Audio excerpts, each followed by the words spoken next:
मैं कब हुआ तेरा खुदा जाने। ये बात आज से बहुत वक्त पहले की है। मैं स्कूल से फ्री होकर कॉलेज पहुंचा। मैं जिस क्लास में पढ़ता था उस क्लास में मेरी एक कज़न भी पढ़ती थी। मेरी और कज़न की आपस में बिल्कुल नहीं बनती थी। हम दोनों हमेशा एक दूसरे को नफ़रत की निगाह से देखते थे। उसकी असल वजह हमारी फैमिली के बीच लड़ाइयाँ थी जो बहुत वक्त से चल रही थी। कुछ ही दिनों में हम दोनों क्लास में बहुत मशहूर हो गए। वो क्लास की सबसे लायक लड़की थी जबकि मैं क्लास का सबसे नालायक लड़का था। वो अपने लायक होने की वजह से मशहूर थी और मैं अपने नालायक होने की वजह से। जब कभी टीचर मेरी इंसल्ट करती तो वो बहुत खुश होती। उसका ख्वाब था कि वो आर्मी ऑफिसर बने। मैं भी उसका मजाक उड़ाता था कि आई बड़ी आर्मी ऑफिसर बनने वाली। खैर एक दिन मुझे पता चला कि उसने मेरी नालायकी के झंडे पूरे ख़ानदान में गाड़ दिए हैं। मुझे उस पर बहुत गुस्सा आया।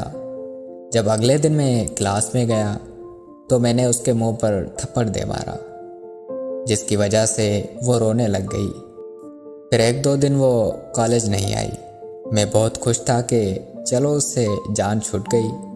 खैर 2 दिन बाद वो कॉलेज आई लेकिन वो चुप चुप रहने लगी और मुझे उसकी ये चुप बर्दाश्त नहीं हो रही थी और मुझे भी अपनी गलती का एहसास होने लगा था।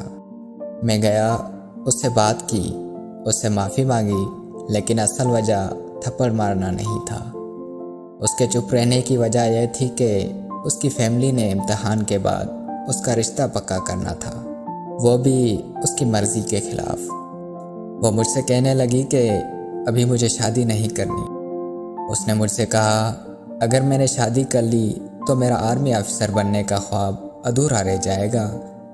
मैंने उससे कहा कि तुम परेशान मत हो, मैं कुछ ऐसा करूँगा कि तुम्हारा रिश्ता टूट जाएगा। उस दिन से हमारी दोस्ती का आगाज़ हो गया। हम इकट्ठे बैठने लगे और सारा दिन बातें करते, लेकिन वक्त का पता ही नहीं चला कि कब इम्तिहान सर पर आ गए। हमारे इम्तिहान शुरू हो गए लेकिन वो बहुत ज़्यादा परेशान रहती थी और अब वक्त आ चुका था अपना वादा पूरा करने का। मैं उस लड़के से मिला, वो भी हमारा कज़न था।